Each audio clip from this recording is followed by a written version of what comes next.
안녕하세요, 여러분. 독서 토론 멘토링의 녹음을 맡은 김민석이라고 합니다. 이번에 저희가 독서 토론 멘토링으로 주제로 정한 책은 데이비드 레스닉이 쓴 과학의 윤리라는 책입니다. 먼저 이 책의 중심적인 내용부터 살펴보도록 하겠습니다. 이 책은 윤리가 과학과 함께 동반된다는 점을 강조하며 윤리 있는 과학의 필요성에 대해 설명하고 있는 책입니다. 현대 사회는 과학기술 없이는 살 수 없는 사회가 되었기 때문에 기술의 규모가 커짐에 따라 악용하는 사례도 증가하며 목적에 따른 수단이 되는 경우도 생기고 있습니다. 이 책의 저자는 기술과 윤리 문제 사이의 딜레마를 해결하는 방법과 그 사례들을 제시하고 있습니다. 다음으로는 이 책을 여러분들에게 소개하게 된 이유를 설명해 드리도록 하겠습니다. 아마 여러분 중에는 수학 혹은 과학 문제와 실험하기 좋아하며 문제를 푸는데 수준급 실력을 지니고 있을 것입니다. 그러나 저희는 여러분의 요즘 수학과학의 철학적이고 윤리적인 면에 대해서는 특별히 생각해보지 않았을 것이라 예상했습니다. 저희는 그러한 이유로 이번 기회에 영재원 친구들에게 과학의 윤리라는 책을 소개해주고자 했습니다. 다음으로 독서토론 멘토링의 진행 단계에 관해서 설명해 드리도록 하겠습니다. 첫 번째로는 우선 정한 책을 읽습니다. 책을 읽어야 그 책에 대해 토론을 할 수 있을 테니까요. 두 번째로는 중간 점검을 합니다. 그 책을 읽었더라면 제대로 이해하고 있는지 저희가 만든 재밌는 문제들을 풀며 책의 내용을 한번 정리합니다. 세 번째로 읽은 책에 대해 토론을 하며 읽은 책의 내용을 바탕으로 해 주제를 정하고 토론을 할 수 있습니다. 마지막으로는 이 모든 활동의 결과를 점검하면서 함께 활동했던 내용을 보고서로 정리하면서 독서 토론 멘토링을 종료하게 됩니다. 다음으로 이 책에서 추천할 만한 토론 주제에 대해서 이야기를 해보도록 하겠습니다. 첫 번째로 토론 주제의 유력한 후보 중 하나는 복제 연구와 관련된 내용입니다. 여러분이 흔히 알고 있는 복제형 분리에 관한 연구 및 그 복제 연구의 윤리적 관점에서의 문제점에 대해서 함께 토론하는 것입니다.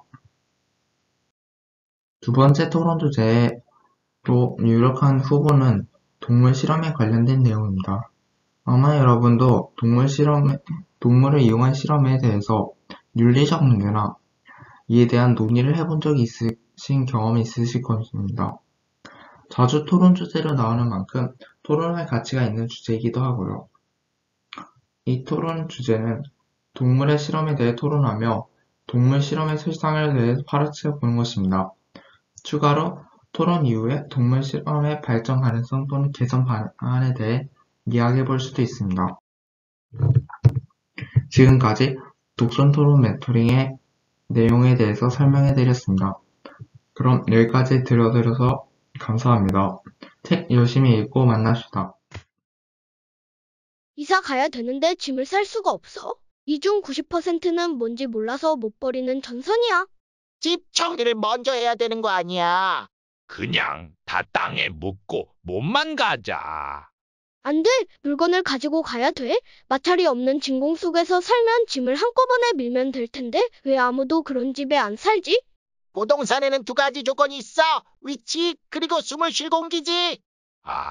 마찰이 있어도 상자를 밀 수 있어. 일반적인 가정의 집기들은 대략 4,500kg이고 시멘트판의 마찰 계수는 0.35이니 1,600kg만 있으면 밀 수 있어.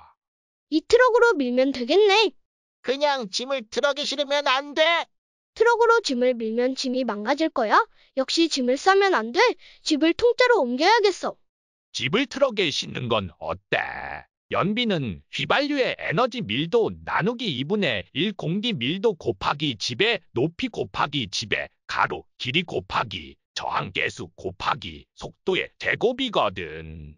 집을 트럭에 실으면 연비가 안 좋을 거야. 이 공식에 따르면 너희 집은 시속 72km로 갈 때 1마일당 0.8갤런의 휘발유가 든다고. 경찰이 올 수도 있어. 경찰이 오면 집 앞에 앉아 있었다고 하면 되지.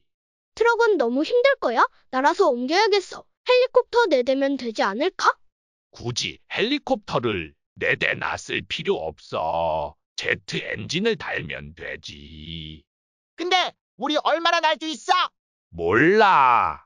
그런 건 이륙전에 알고 있었어야지. 이사는 원래 이렇게 하는 거야. 이 공식으로 알 수 있어? 90분보다 짧아. 주유소에 주차해야겠어. 주유구가 어느 방향이지? 이제 원래 있던 집은 대충 엔진을 묶어서 날려보내고 집을 붙이자. 안녕하십니까. 독서토론 멘토링의 멘토로 참여하게 된 세종과학고 2학년 문정민, 김준성, 김휘수, 배한준, 손명재, 정지환입니다. 여러분이 방금 보신 만화는 저희가 독서토론 멘토링에 활용할 책, 더 위험한 과학책의 내용 중 일부를 각색한 것입니다. 이 영상에서 저희의 멘토링 목표는 무엇인지, 어떠한 방식으로 독서토론 멘토링을 진행할 것인지를 알려드리도록 하겠습니다. 그 전에 앞서 더 위험한 과학책은 어떤 책인지, 이 책의 내용과 특징부터 설명하겠습니다. 더 위험한 과학책은 일상 속에서 떠올릴 수 있는 황당하고 엉뚱한 아이디어에 대한 책입니다. 이 책은 여러 가지 주제로 이루어져 있고 그 주제들은 크게 3가지로 나뉘는데, 생각지도 못한 방법으로 과학하기, 말도 안 되게 과학적으로 문제 해결하기, 일상 속 엉뚱한 과학적 궁금증들로 이루어져 있습니다. 목차의 이름만 들어도 어렵고 딱딱한 이론보다는 여러분의 상상력을 요하는 재밌는 과학 탐구에 가까운 내용이라는 것을 아시겠죠?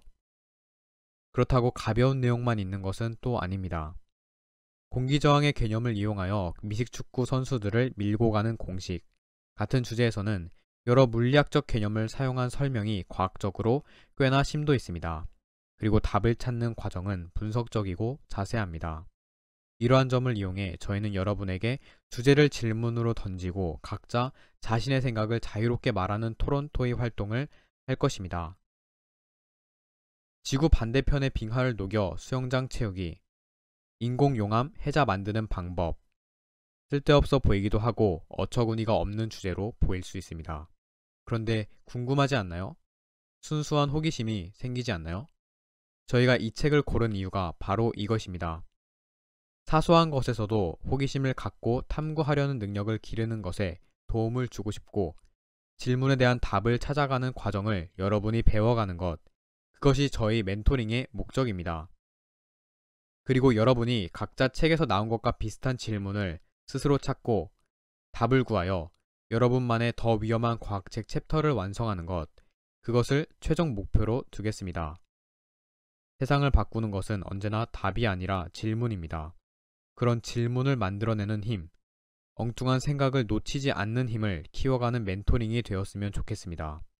이상으로 마치겠습니다. 감사합니다. 세종과학고 영재교육원 학생 여러분 안녕하세요.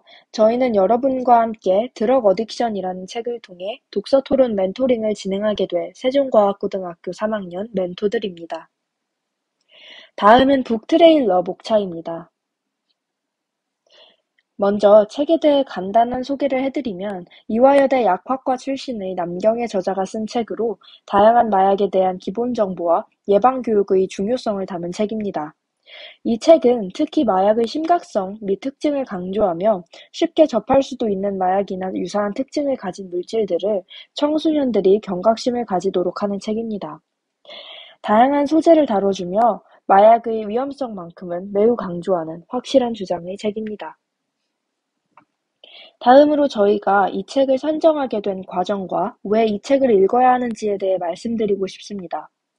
중학생 멘티 친구들을 대상으로 독서 토론 멘토링을 진행하려고 했을 때 어떤 책을, 활동이 어떤 의미를 가지고 어떻게 토론 또는 토의를 진행했을 때 멘티 친구들에게 도움이 될까 고민하면서 여러 가지 책들을 조사하던 중 최근 의약품 중독이 10대에서 진로 인원이 많이 증가하고 있으며 우리나라의 경우 마약 등의 약물 안전 교육이 실제로 부족하다고 느껴졌습니다.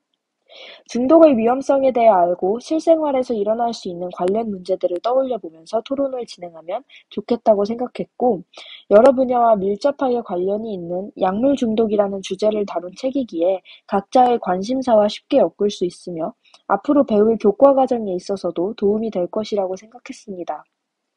여러분과 저희가 독서 토론 멘토링 활동을 통해 여러 주제 또는 책과 관련된 내용을 함께 토론해 보면서 유의미한 시간을 가져보고 더 나아가 약물 중독이 없는 살기 좋은 세상이 만들어졌으면 좋겠다는 생각에 이 책을 선정하게 되었습니다. 책의 목차는 다음과 같이 총 4개의 대단원과 6개의 소단원으로 이루어져 있으며 앞에서 언급했듯 다양한 마약 및 유사약물들에 대해 알려주고 있으며 중독이라는 현상의 과학적인 원인, 해석 및 예방 방법 등 약물에 대해 알려주는 것뿐만 아니라 보다 과학적으로 이 약물 중독 현상을 시사하고 있습니다. 책에 들어있는 과학적 개념으로는 중독 현상, 여러 가지 약물, 마약의 분류 등이 있으며 이와 관련해 뇌과학, 화학, 생명 분야와 의학 분야로 다양한 현상을 설명 및 다루고 있습니다. 마지막으로 저희는 이 책을 약물 안전교육이 필요한 약물을 오남용했거나 약물 중독에 빠진 친구들, 그리고 너무 비슷하고 지루한 책을 읽어왔던 친구들에게 접해보지 못했던 새로운 주제를 다루는 이 책을 추천하고 싶습니다. 또 화학, 생명, 약학 분야에 관심이 많은 친구들에게도 추천하고 싶습니다. 들어주셔서 감사합니다. 지금까지 세종과학고등학교 3학년 멘토들이었습니다. 안녕하세요. 로봇시대 인간의 일이라는 책에 대해 소개할 김유민, 김정현, 이다빈, 서모수, 홍정민입니다. 먼저 목차입니다. 책을 선정한 이유, 멘토링 과정, 작가 소개, 책 줄거리와 토론 주제에 대해 소개해 드릴 예정입니다. 첫 번째로 책을 선정한 이유와 멘토링 과정입니다. 초연결, 초지능, 초융합의 시대를 살아갈 우리들에게 나침반과 같은 역할을 하는 책, 자율주행차 운영 도중 사고가 났다면 그 책임은 누구에게 있을까? 생각하는 기계에 대해 경쟁력을 갖추려면 어떤 자질을 키워야 할까? 책을 읽으면서 나만의 답을 찾아보고 다른 친구들과 의견을 공유함으로써 창의적인 사고 능력을 키울 수 있을 것입니다. 멘토링 과정은 독서 토론 멘토링을 통해 로봇과 인공지능 기술 등이 발전해 가는 세상 속에서 우리가 직면하게 될 과학적 윤리적 문제에 대해 생각하고 토론해 볼 것입니다. 작가 소개입니다. 구봉건 작가님은 디지털 인문학자이자 IT 전문 저널리스트이십니다. 디지털 기술이 바꿀 세계와 그 속에서 살아갈 인간의 미래를 연구하며 글을 쓰고 강의하십니다. 공부의 미래, 디지털 개념화 사전 등의 책을 지으셨습니다. 다음으로 로봇시대 인간의 일 책 줄거리와 토론 주제입니다. 챕터 1에서는 가장 먼저 자율주행 자동차의 간단한 설명과 역사, 기술 수준 등을 설명하고 있습니다. 그리고 이러한 자율주행 자동차의 발전에 따른 예측 가능한 인간 삶의 양상에 대해 말하고 있습니다. 그러나 자율주행 자동차에게는 아직 남겨진 과제가 많음을 이야기합니다. 첫째로 현재 자율주행차 프로젝트를 위한 인프라가 부족하다는 점이 있습니다. 두 번째로는 운전의 즐거움에 관한 문제가 있습니다. 또 자율주행 자동차의 판단이 유연하지 않다는 점도 해결해야 할 문제가 됩니다. 마지막으로 사고에 대한 법적 책임이 모호하다는 것도 문제가 됩니다. 저희가 생각한 토론 주제는 첫 번째, 자율주행차 주행 중 사고가 났을 때 그 책임은 누구에게 있을까? 두 번째, 자율주행차 보편화를 위해 필요한 정책적 규제는 무엇이 있을까?입니다. 챕터 4에서는 자동화가 고소득 전문직에게 영향을 끼치게 된다고 이야기를 하며 시작합니다. 그 대표적인 예시로 항공업계의 여러 직종들이 사라진 것을 들고 있습니다.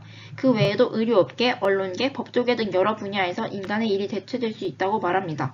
이런 상황에서 과연 정말 인간이 설 자리가 없어질까요? 라는 의문을 갖고 미래는 불확실하다는 것을 강조합니다. 따라서 우리가 해야 할 일은 불확실한 미래에 대한 대비라고 말하고 있습니다. 저희가 생각한 토론 주제로는 첫 번째, 제2의 기계시대에서 살아남을 직업과 소멸할 직업, 새로 생겨날 직업에는 어떤 것이 있을까? 두 번째, 실직자들에 대한 소득 분배는 어떻게 이루어져야 할까가 있습니다.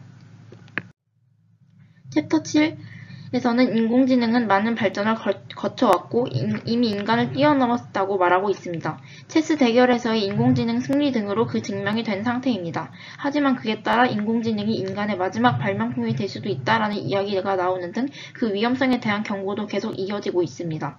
하지만 인공지능 역시 인간에게 도움이 될지 아니면 인간을 파멸시킬지는 미지수입니다. 일단 우리는 모든 문제를 사람의 관점에서 보는 것에서 벗어나야 합니다.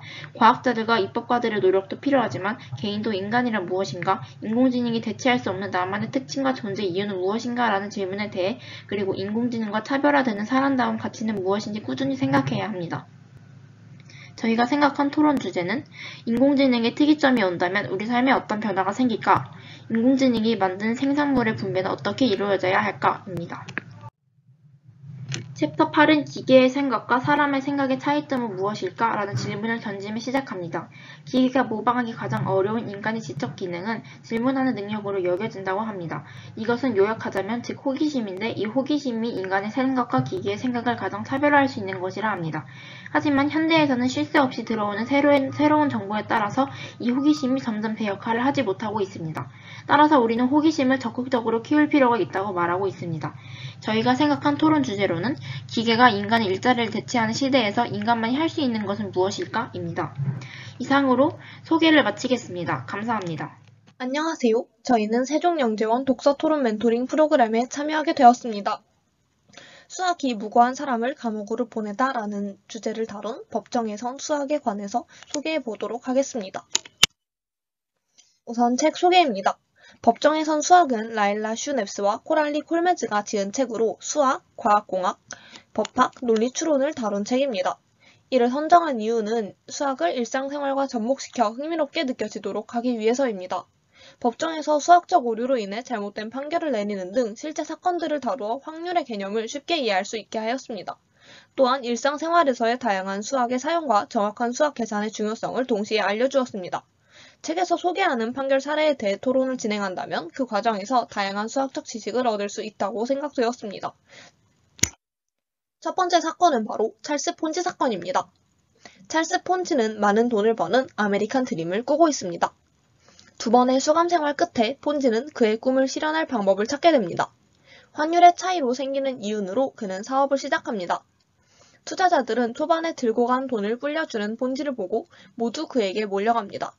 하지만 폰지의 이러한 사업 수단은 오래가지 못하여 새로운 투자자들로 받은 금액으로 기존의 투자자에게 돈을 돌려주는 방법으로 사업을 이어가게 됩니다. 결국 이러한 폰지의 수법을 알게 된 사회에 의해 폰지는 짧았던 아메리칸 드림 생활을 마무리합니다. 여기에서 발견할 수 있는 수학적 오류는 3달마다 이익을 2배로 만든다는 것은 현실적으로 매우 어렵다는 것입니다. 여기에서 토론 쟁점을 3가지로 선택하였습니다.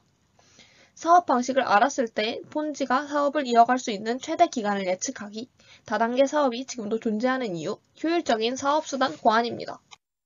두 번째 사건인 루시아 더베르크 사건에 대해서 말해보도록 하겠습니다. 큰 주제는 간호사는 어떻게 살인범이 되었나입니다. 사건에 대해서 얘기해보자면 9월 4일 전날 밤 간호사 루시아가 관찰하던 아이가 사망합니다. 아이는 심장의 문제로 안 좋은 상태였으므로 자연사로 확인하였으나 아이의 사망 소식을 듣고 다른 간호사가 루시아의 근무 중 심폐소생술 상황이 자주 발생했다며 의문을 제기해 소문이 퍼지자 병원은 이 내용을 번복하여 아이의 사인을 비자연사로 바꾸었습니다. 병원의 원장은 루시아가 현재까지 근무했던 현장에서의 사망 환자 기록을 확인했고 총 13건의 살인과 4건의 살인 미수 혐의를 받게 됩니다. 이 사건에서는 수많은 수학적 오류가 존재하는데요. 그중 하나가 해당 사건의 확률을 구할 때 확률값에 병원의 수를 제곱한 오류와 전체 간호사의 수를 고려하였을 때 같은 빈도가 나올 간호사의 수가 수백 명이 존재한다는 등 다양한 수학적 오류가 존재합니다. 저희가 이 사건에 대해서 토론해볼 주제에 대해서 말씀드리도록 하겠습니다. 첫 번째로 정확한 통계적 자료를 만드는 법, 두 번째로 오류 없는 통계적 분석이란 무엇일지, 마지막으로 우연과 확률을 구분하는 방법, 이렇게 3개의 주제를 얘기하면서 사건에 대해 올바른 확률을 계산하는 방법에 대해 토론해보고자 합니다. 감사합니다. 안녕하세요. 여러분들과 함께 책 수학의 쓸모에 대해 알아볼 258 최재원, 2713 윤술, 2714 이윤군, 2809 김용준, 2816 이정우입니다. 다음과 같이 수학의 쓸모에 관한 소개를 진행하겠습니다.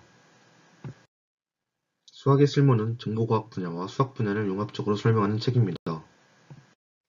이 책은 총 7개의 챕터를 통해 확률 등의 수학적 원리가 어떻게 현실에서 적용되는지를 설명합니다. 발달하는 인공지능 기술과 알고리즘 등이 활용되는 수학적 원리가 어떻게 우리 미래를 더 나은 사회로 바꿔나갈 것인지 설명하면서 수학의 유용함을 보여줍니다. 그 외에도 이 책에서는 많은 사람들에게 잘 알려져 있는 뉴턴, 나이팅게일, 그레이스 호퍼 등 여러 역사적인 인물들이 수학을 이용하여 어떤 문제들을 어떻게 해결하여 역사에 이름을 남겼는지 말해줍니다. 저희가 이 책을 선정한 이유는 크게 세 가지가 있습니다. 우선 익숙한 내용들을 쉽게 설명하기 때문에 이해하는 데 있어서 큰 어려움이 없다는 점이 있습니다. 그리고 수과학 분야의 진로를 가지는 영지원 친구들에게 지금 하는 공부가 현재와 미래에 어떻게 활용될 수 있는지를 알려줄 것이라 기대했습니다. 그리고 마지막으로는 점점 빠른 속도로 기술이 발달해가는 사회에서 쏟아지는 질문들에 대한 답을 찾는 데 도움을 줄 것이라고 생각했습니다. 저희는 이 책에 관하여 다음과 같은 주제들로 논의할 수 있을 것이라고 판단하였습니다. 먼저, 사람과 인공지능의 관계에 대한 주제들은 다음과 같습니다. 인공지능의 발달함에 따라 사람과 인공지능의 충돌은 어찌 보면 당연하게 일어날 수밖에 없는데 이에 대해 더 논의해보고자 하였습니다. 다음은 정보의 이용과 관련된 주제들입니다. 4차 산업혁명 시대에 가장 주목받는 기술 중 하나는 빅데이터입니다. 빅데이터는 천문학적인 양의 정보들을 기본으로 다루기 때문에 일반적인 정보는 물론 민감한 개인정보의 사용량 역시 크게 증가할 것입니다. 저희는 이러한 상황에서 바람직한 정보의 이용 방안에 대해 생각해 보았습니다. 마지막으로 과학과 수학에 관심이 있는 학생들의 진로에 대한 주제들입니다. 이 주제들은 여러분들은 물론 저희에게 역시 중요하게 다가오는 질문이라고 할 수 있습니다. 컴퓨터 기술이 비약적으로 발전함에 따라 앞으로의 수학, 과학계는 지금과는 전혀 다른 새로운 기준으로 움직일지도 모르기 때문입니다. 저희는 변화가 가져올 근본적인 현상의 질문을 던져보고자 했습니다. 이와 같은 주제들과 함께 활동을 통해 여러 방면으로 성장하길 바라겠습니다. 감사합니다. 안녕하세요. 저희는 이번 중학생 독서 토론 멘토링을 맡은 세종과학고등학교 2학년입니다. 저희는 이번 선정 도서인 재미있는 물리여행에 대해서 다뤄보려고 합니다.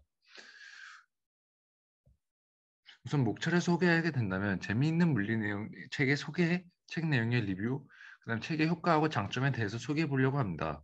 그럼 책 소개로 넘어보게 되겠습니다. 우선 그럼 재미있는 물리여행은 어떤 책일까요? 샌프란시스코의 시티 칼리지의 물리 교수인 루이스 앱스테인이 쓴 물리책입니다. 이 책에는 상식을 깨는 문제가 많고 산수만이 되는 문제와 10분 동안 머리를 굴려야 되는 문제부터 난이도가 매우 다양하고 그리고 유체역학, 연력학, 진동, 전자기학, 광학, 산택성 이론, 양자역 등 주제별로 대한 문제들이 따로따로 다 있습니다. 그럼 저희는 책에 있는 여러 주제들을 가져와서 소개해 보겠습니다. 첫 번째는 진동입니다. 이 쥐가 이 공을 밖으로 이동하려고 하면 어떻게 해야 될까요? 그럼 오른쪽 그림과 같이 쥐가 공을 좌우로 진동시키면서 이동하게 되는데 이때 적절한 타이밍에 적절한 힘을 주게 된다면 공명을 일으키면서 뺄 수 있습니다. 이 공명에 대한 더 자세한 것은 책을 통해서 더 알아볼 수 있습니다. 그럴 때 빙산이 녹는다면, 두 번째는 빙산이 녹는다면 사람들이 해수면이 상승할지에 대해서 궁금한데 이때 실제로 바다에 있는 빙산 같은 경우에는 그것들의 질량이 이미 해수면에 변형되기 때문에 바다에 있는 빙하가 녹는다고 해서 물의 높이가 이전보다 높아지지 않습니다. 해수면 상승의 직접적인 원인이 되는 것은 바다에 있는 빙산이 아닌 육지에 있는 빙산으로 빙하가 녹아서 바다로 들어가는 양은 전혀 해수면에 반영되지 않기 때문에 해수면이 상승하게 됩니다. 이 책에서는 빙산 안에 어떤 물질이 있는가에 따라서 종류를 나눠서 기포, 액체하고 못에 따라서 어떻게 변하는지에 대해서 다뤄보고 더 다양하게 알고 싶으시면 책을 통해서 탐구하실 수 있습니다. 그러면 다음으로 정사각형에 대한 내용으로는 정사각형의 각 변을 벡터로 나타낼 수 있습니다. 이 사각형의 평행이동, 확대, 축소에 이용할 수 있습니다. 만약 정사각형을 찌그러뜨게 한다면 벡터의 회전을 고려해야 복잡해지는데 해답은 책에서 찾아볼 수 있습니다. 마지막으로 평광에 관한 내용입니다. 실시간에서 볼 수 있는 방해성에서 평광을 관찰할 수 있습니다. 평광은 대표적으로 영화관에서 사용되는데 위아래로 평광된 빛은 영상 A, 좌우로 평광된 영상 B를 동시에 보여줍니다. 그럼 평광편의 역할을 하는 두 안경알이 가까이 빛을 입사시켜 서로 다른 2D 정보들을 합쳐서 영상이 입체적으로 보이게 됩니다. 이때 평광판의 자세한 원리는 책에서 찾아볼 수 있습니다. 이 책의 장점으로는 그러면 이 책의 장점에 대해서 설명하게 된다면 이 책의 장점으로는 첫 번째는 이 책의 장점으로는 물리 문제는 지루하다는 고정관념을 깰 수 있고 참신한 물리학적 상황을 제시하여 다양한 연령층이 쉽게 물리학적 사고를 배울 수 있다는 점에서 있습니다. 지금까지 발표를 들어주셔서 감사합니다.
세종 영재원 분들 안녕하세요.